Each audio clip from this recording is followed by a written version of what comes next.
Hello friends, आज हम बात करेंगे पक्सीनिया और रस्ट डिजीज ऑफ व्हीट। इससे पहले लेक्चर में हम बेसिडियो माइकोटिना के बारे में जिक्र कर चुके थे, उसके थैलस के बारे में, उसके कवक जाल के बारे में और क्लैंप बंधन, डोलीपोर सेप्टा। तो इस तरह से हम कुछ इम्पोर्टेंट जानकारी हमने पिछले लेक्चर में ज्ञात की थी। आज हम बात करेंगे स्पेशली पक्सीनिया और इसकी जो जाति है जिसका नाम है पक्सीनिया ग्रेमिनिस। पक्सीनिया ग्रेमिनिस, इस जाति के लाइफ साइकिल के बारे में हम बात करेंगे। पक्सीनिया ग्रेमिनिस, अगर आप चैनल पर नए हैं तो कृपया लाइक, कमेंट, शेयर और सब्सक्राइब कीजिए। इसी तरह से हम आपको बॉटनी के बारे में जानकारी अवगत करा दे रहे हैं। तो आज का हम लेक्चर स्टार्ट करते हैं पक्सीनिया ग्रेमिनिस। तो पक्सीनिया ग्रेमिनिस एक ऐसी जाति है पक्सीनिया की जो रस्ट डिजीज उत्पन्न करती है गेहूं में। वैसे तो अगर देखा जाए तो सभी गेहूं की वैरायटीज इस पक्सीनिया के प्रति रेजिस्टेंट होती हैं, लेकिन फिर भी यदि अगर मान लो रोग की इंटेंसिटी ज़्यादा है तो उस कंडीशन में ये रेजिस्टेंस भी ससेप्टिबिलिटी बदल जाती है और उसमें हमको रोग दिखाई देने लगता है। तो ये जहाँ पर ज़्यादा मॉइस्चर होता है या जहाँ पर ज़्यादा सिंचाई, पानी की कमी नहीं होती, उन क्षेत्रों में ये रोग आसानी से देखने को मिलता है। जैसे एग्जाम्पल के लिए पंजाब के अंदर देखने को मिलेगा, कुछ क्षेत्र हरियाणा का मिलेगा, कुछ क्षेत्र यूपी का मिलेगा, कुछ हिमाचल का मिलेगा। तो इस तरह से ये जो क्षेत्र है यहाँ पर पानी की कमी नहीं है, तो उस जगह पर हमको इस तरह इस रोग के लक्षण और इस रोग के पौधे नजर आते हैं। राजस्थान के अंदर इस रोग की संक्रमण की क्षमता बिल्कुल नहीं होती है, क्योंकि यहाँ पर पानी की कमी होती है, लिमिटेड इरिगेशन होता है। बात करते हैं हम पक्सीनिया ग्रेमिनिस की। तो पक्सीनिया ग्रेमिनिस में ये अगर देखें तो ये भिन्नाश्रयी है, एक भिन्नाश्रयी जाति है। भिन्नाश्रयी का मतलब होता है कि इसका जो लाइफ साइकिल है वो दो होस्ट पर आधारित होता है। इसके लिए दो होस्ट चाहिए। कौन कौन से होस्ट चाहिए? एक तो चाहिए इसके लिए ट्रिटिकम एस्टिवम,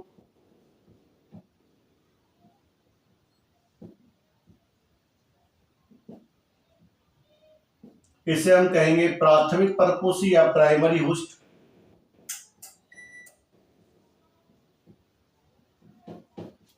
एक दूसरा चाहिए इसको बारबेरी, इसे कहते हैं हम अल्टरनेटिव या अल्टरनेट होस्ट। अल्टरनेट होस्ट देखो, राजस्थान में इस बारबेरी का, यानी कि बारबेरी जो है ना, इसका पौधा यहाँ पर मिलता नहीं है। जब यहाँ पर ये पौधा नहीं मिलता है तो फिर इसका जीवन चक्र पूरा नहीं हो पाता, क्योंकि इसके लिए दो परपोषी चाहिए। पहला गेहूं चाहिए। अब गेहूं पूरे साल तो रहता नहीं है, गेहूं का एक लिमिटेड टाइम है, अप्रैल के बाद गेहूं खत्म हो जाता है। उसके बाद ये फिर कहाँ रहेगा? तो उसके बाद ये जो बारबेरी है उसके पौधे पर चला जाता है और वहां पर ये बचा हुआ टाइम अपना लाइफ साइकिल जो पूरा करता है। उसके बाद जब फिर अगली बार, अगले वर्ष, नेक्स्ट सीजन में जब दोबारा से गेहूं बोया जाता है तो ये वापस से फिर गेहूं पर आ जाता है। तो ये दोनों परपोषी इसको आवश्यक होते हैं। अगर ये दोनों परपोषी मौजूद हैं तो जीवन चक्र पूरा हो जाएगा, और अगर ये मौजूद नहीं है तो फिर लाइफ साइकिल पूरा नहीं हो सकता। हम इसके जीवन चक्र के बारे में बात करेंगे। तो जीवन चक्र जो है वो इसका 5 अवस्थाओं में होता है। 5 स्टेज होती है, 5 स्टेजेज होती है इसके जीवन चक्र में। तो पहली है यूरिडियल स्टेज। यूरिडियल स्टेज, ठीक, या इसको हम स्टेज सेकंड भी कहते हैं। सेकंड, और इसमें बनते हैं यूरिडो बीजाणु। ये भी आपको ध्यान रखना है, इसमें बनते हैं यूरिडोस्पोर, यहां पर बनते हैं। उसके बाद दूसरी स्टेज है टीलियल स्टेज।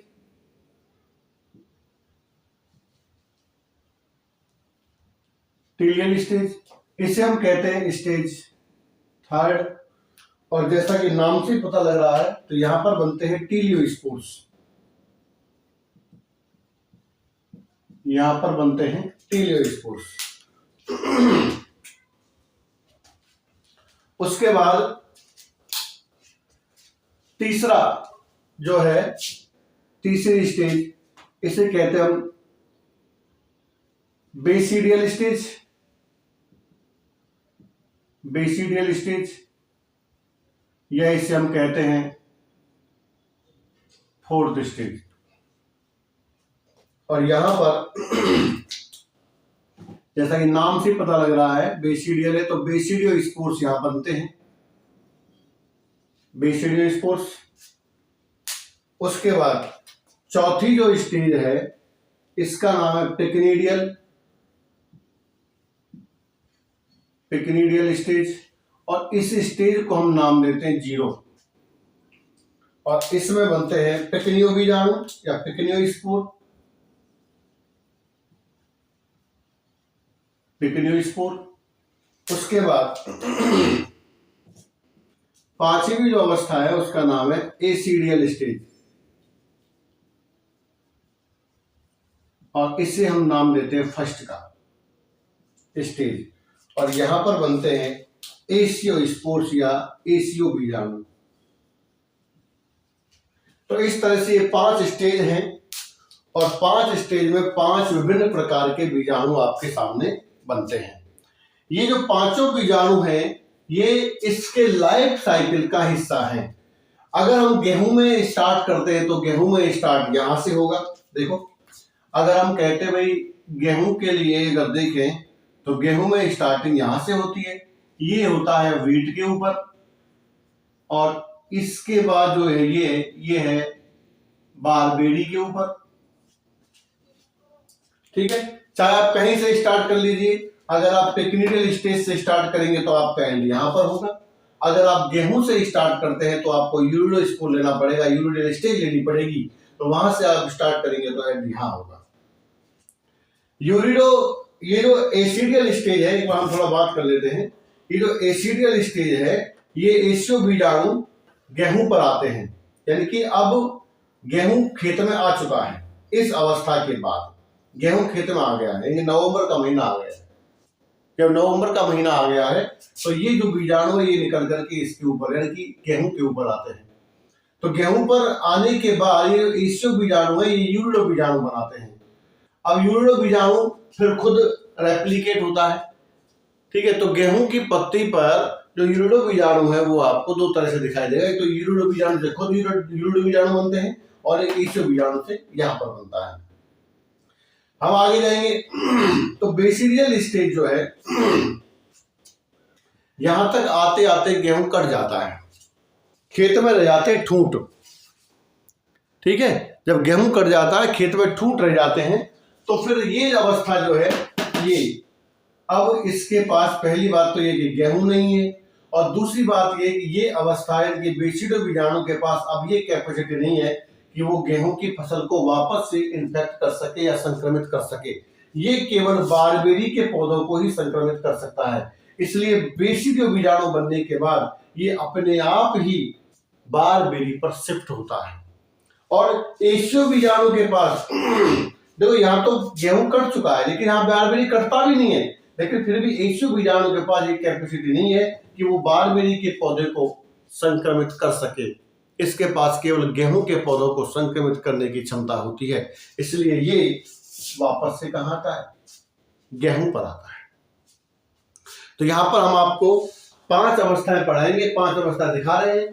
तो 5 अवस्थाओं में से आपको ये अवस्थाएं एक एक करके सब पढ़नी है, और लास्ट में यहां तक स्टार्ट। आप कहीं से ले लें, चाहे तो आप 0 स्टेज से स्टार्ट करिए और चाहे आप यहां से स्टार्ट करिए, आपको 5 अवस्था ही पढ़नी पड़ेंगी, और एक के बाद एक क्रम से आएंगी। ऐसा नहीं है कि ये पहले ये पढ़ ली उसके बाद ये पढ़ ली, ऐसा नहीं है बिल्कुल भी। ये 3 अवस्थाएं गेहूं पर आएंगी, उसमें गेहूं पर भी ये पहले नहीं आएगी, ये पहले आएगी, उसके बाद ये आएगी, उसके बाद ये आएगी, फिर ये दोनों इस पर जाएंगी, यानी कि ये बारहवीं पर जाएगी तो बारहवीं पर पहले ये आएगी, उसके बाद ये आएगी।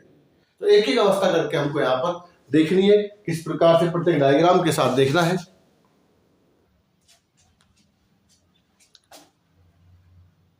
पहली स्टेज है स्टेज सेकंड, हमने गेहूं से स्टार्ट किया है, स्टेज सेकंड यूरिडियल स्टेज। तो इसमें ये आप डायग्राम यहां पर देख रहे हैं। सबसे फर्स्ट ऑफ ऑल ये है कि ये जो है ये कवक जाल आप देख रहे हैं, इसकी ये एपिडर्मिस है, एपिडर्मिस। ये होस्ट टिश्यू है, चाहे वो कॉर्टेक्स हो सकता है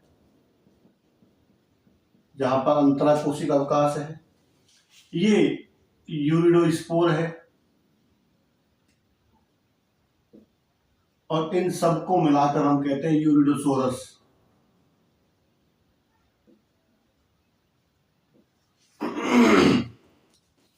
इसके 2 कवक जाल होते हैं। प्राथमिक कवक जाल जिसमें केवल एक केंद्रक होता है, प्राइमरी माइसीलियम, और जो द्वितीयक कवक जाल होता है उसमें 2 केंद्रक होते हैं। तो यहाँ पर आपको ये 2 केंद्रक निगाह आ रहे हैं, ठीक है। तो ये दोनों केंद्रक जो है इस प्रकार से जब ये बने होते हैं तो इस स्थिति को हम कहते हैं यूरिडो बीजाणु। ये अंतरकोशिक कवक जाल है। इस तरह से जब ये अंतरकोशिक कवक जाल स्थायी हो जाता है तो ये नीचे की तरफ इकट्ठा होता है और इसमें से ऊपर की तरफ से एक गोल संरचना बाहर निकलती है, ठीक है। और वही गोल संरचना बाद में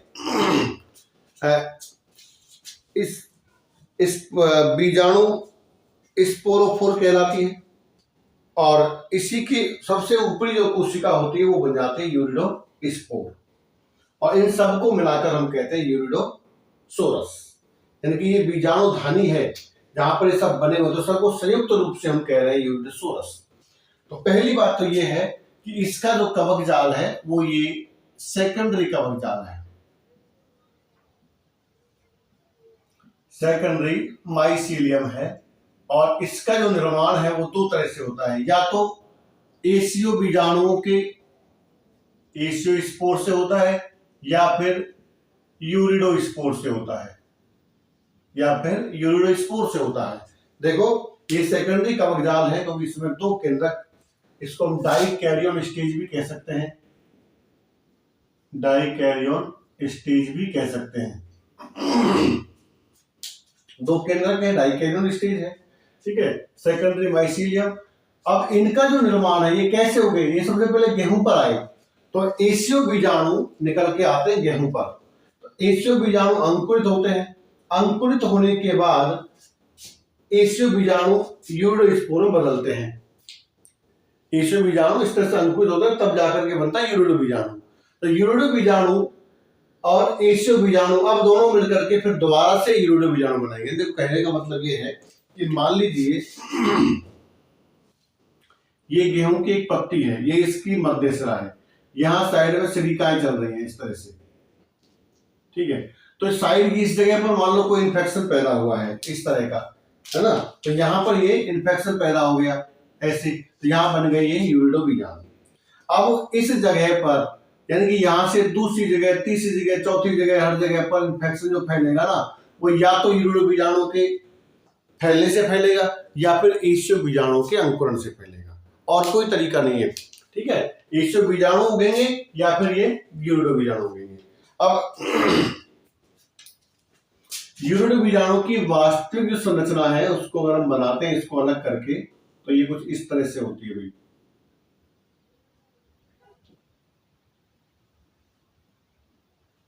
ये इनका वृंत है, यानी कि एक तरह से वृंत संरचना है। बाहर की तरफ इनके ऊपर ये आवरण है,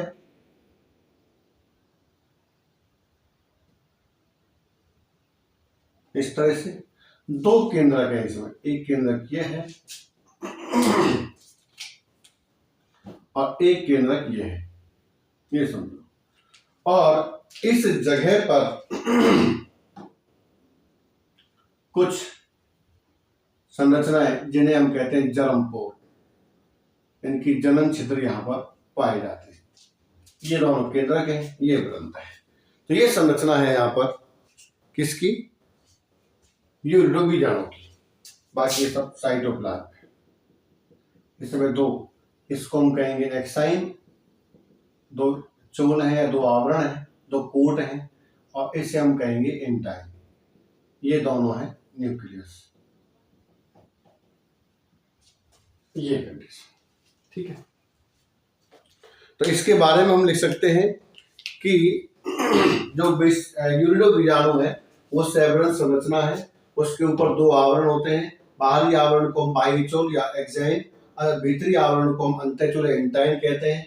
इसमें बाहर की तरफ एक्साइन होता है थोड़ा टाइट होता है, या इसको हम सख्त कह सकते हैं, सख्त होता है। लेकिन इस पर 4 जनन छिद्र होते हैं, 1 2 और 2 साइड से होते हैं, 4 जनन छिद्र होते हैं। वो 4 जनन छिद्रों से होकर के इसका अंकुरण होता है।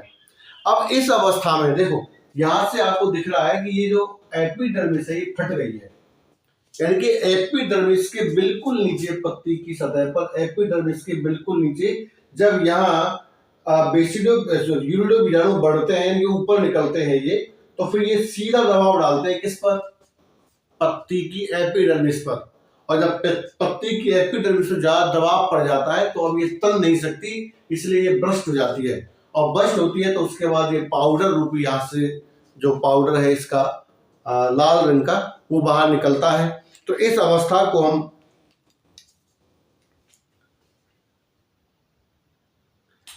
इसमें इस अवस्था को हम कहते हैं रेड रस्ट स्टेज।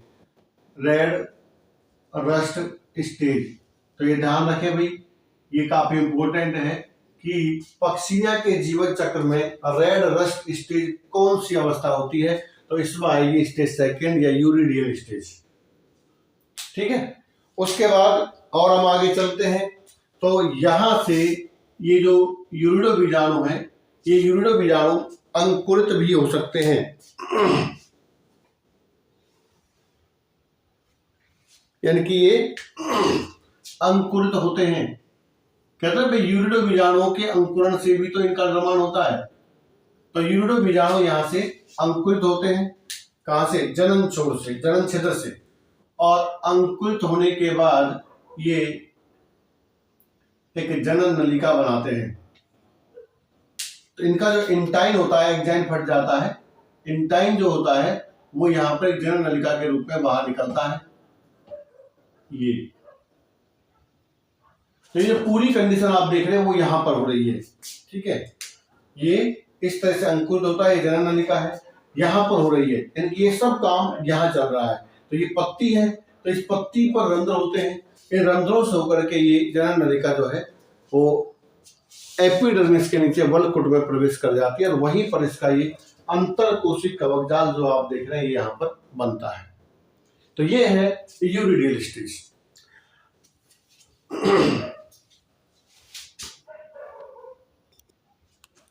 अब हम बात करते हैं स्टेज सेकंड,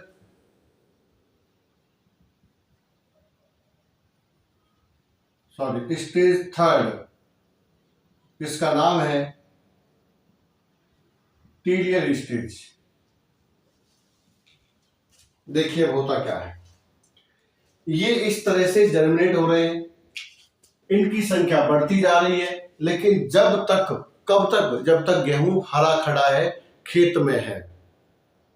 अब देखो धीरे धीरे जब गेहूं ग्रीन से येलोइश की तरफ आता है, यानी कि कहने का मतलब है कि जब वो पकता है, मैच्योरेट होता है, तो उस समय ये जो यूरिडो बीजाणु है, इस समय दो काम होते हैं। एक तो पहली बात है कि परपोषी जो गेहूं है उसकी वृद्धि काल का अंतिम चरण होता है।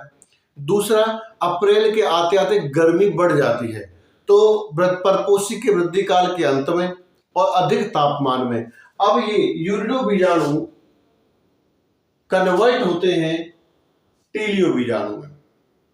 किसमें कन्वर्ट होते हैं ये? टीलियो बीजाणु में कन्वर्ट होते हैं धीरे धीरे। एकदम तो सारे हो नहीं जाएंगे, है ना, तो धीरे धीरे कन्वर्ट होते हैं। तो यूरिनो बीजाणु के स्थान पर अब टीलियो बीजाणु बनना स्टार्ट हो जाता है। टीलियो बीजाणु की संरचना अगर हम देखें और अब थोड़ा आगे चलते हैं, जैसे मान लो तो टीलियो बीजाणु एक मैं बना देता हूं यहाँ पर, इस तरह से ये टीलियो बीजाणु है, ये बन गया है भाई यहाँ पर टीलियो बीजाणु। अब टीलियो बीजाणु इनमें ये केंद्रक तो ये दोनों केंद्रक थे अगुणित, लेकिन यहाँ पर ये जो केंद्रक है ये यहाँ डिप्लॉयड हो जाता है। जब मैच्योर टीलियो बीजाणु बन जाता है तो मैच्योर टीलियो बीजाणु का जो केंद्रक है वो डिप्लॉयड हो जाता है, इनकी दोनों केंद्रक जुड़ जाते हैं, संलयित हो जाते हैं और इसमें विभाजन हो जाता है। ठीक है, तो कुल मिलाकर कहने का मतलब ये है कि एकदम से सारे यूरिडो बीजाणु टीलियो बीजाणु नहीं बनेंगे, लेकिन शुरुआत में बनेगा हल्का या कम मात्रा में टीलियो बीजाणु, उसके बाद पूरे पूरे यूरिडो बीजाणु टीलियो बीजाणु बदल जाते हैं। तो अब ये टेल्यूटोस्पोर यूरिडोस्पोर के स्थान पर ये पूरा कन्वर्ट हो जाता है इस तरह से, और इसका नाम हो जाता है ऐसे,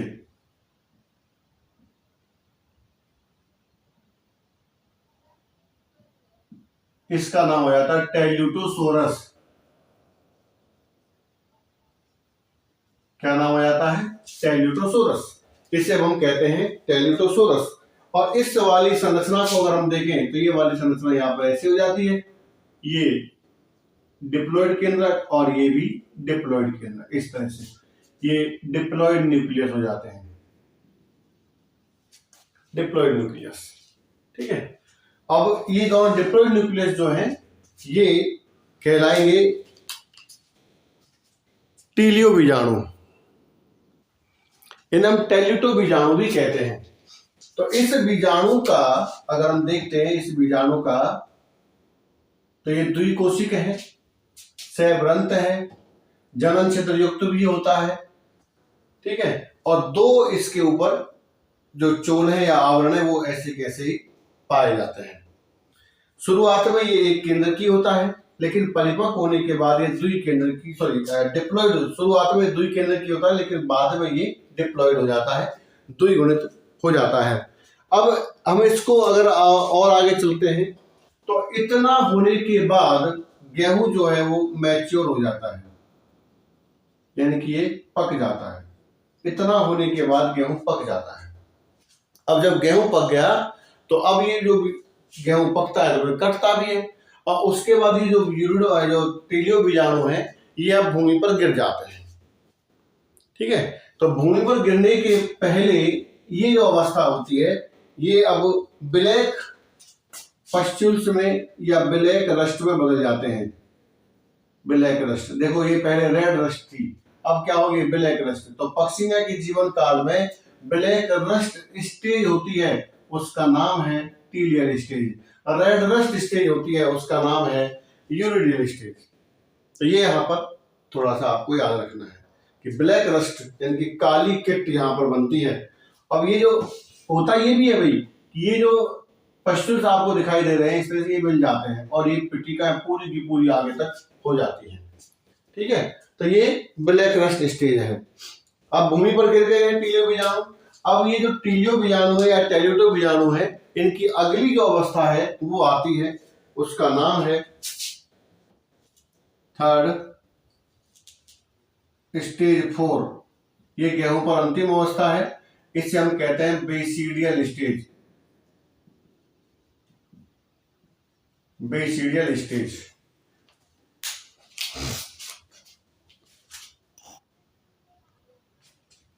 तीसरी स्टेज है बेसिडियल स्टेज। अब इस बेसिडियल स्टेज में आप देखेंगे तो टेल्यूटो बीजाणु का अंकुरण होता है। ये यहाँ पर आपको दिखाई दे रहा है टेल्यूटो बीजाणु इस तरह से, ये इसका डिप्लॉयड न्यूक्लियस है, ये इसका स्पोर वाल है या बीजाणु व्यक्ति है। जब ये अंकुरित होता है तो अंकुरण के समय इसके जनन छिद्र हैं उनमें से, ये समझो इसकी ये यहां पर जनन छिद्र है, तो इस जनन छिद्र से इस प्रकार से एक नलिका निर्मित होती है इस तरह से, और इधर भी इस तरह से होगी।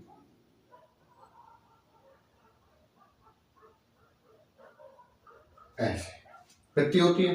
ठीक है, हमको पता है ये 2n न्यूक्लियस है, तो इसका जो केंद्रक होता है वो भी यहाँ पर आ जाता है इस तरह से। तो ये जो अवस्था है इसको हम कहते हैं जर्म ट्यूब, जनन नलिका, जर्म ट्यूब। और वो है ही है कौन सा, टेल्यूटो बीजाणु। यहां पर टेल्यूटो बीजाणु का अंकुरण जनन क्षेत्र से हो रहा है। अब ये आगे बढ़ती है, ठीक है, मैं एक बीजाणु की ही आगे ले रहा हूं, बाकी नहीं ले रहा हूं।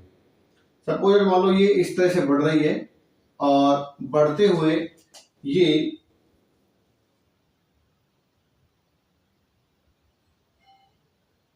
इस तरह से 4 अंगुल बनाती है ऐसे, ठीक है, 4 अंगुल बनाती है।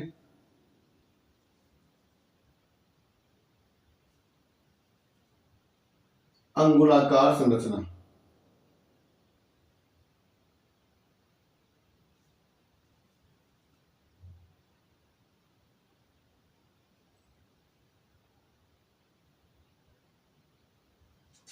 यानी कि यही आगे बढ़ गई है। थोड़ा इसको मिटा देता हूं, यहीं पर बन जाएगा ये, इसको मिटा लेते हैं यहां से। ये देखो हुआ क्या है कि ये जो जर्म ट्यूब है ये वाली, यही आगे बढ़ गई है इस तरह से ऐसे, और इसने बढ़ के एक तो यहां, एक सपोर्ट यहां,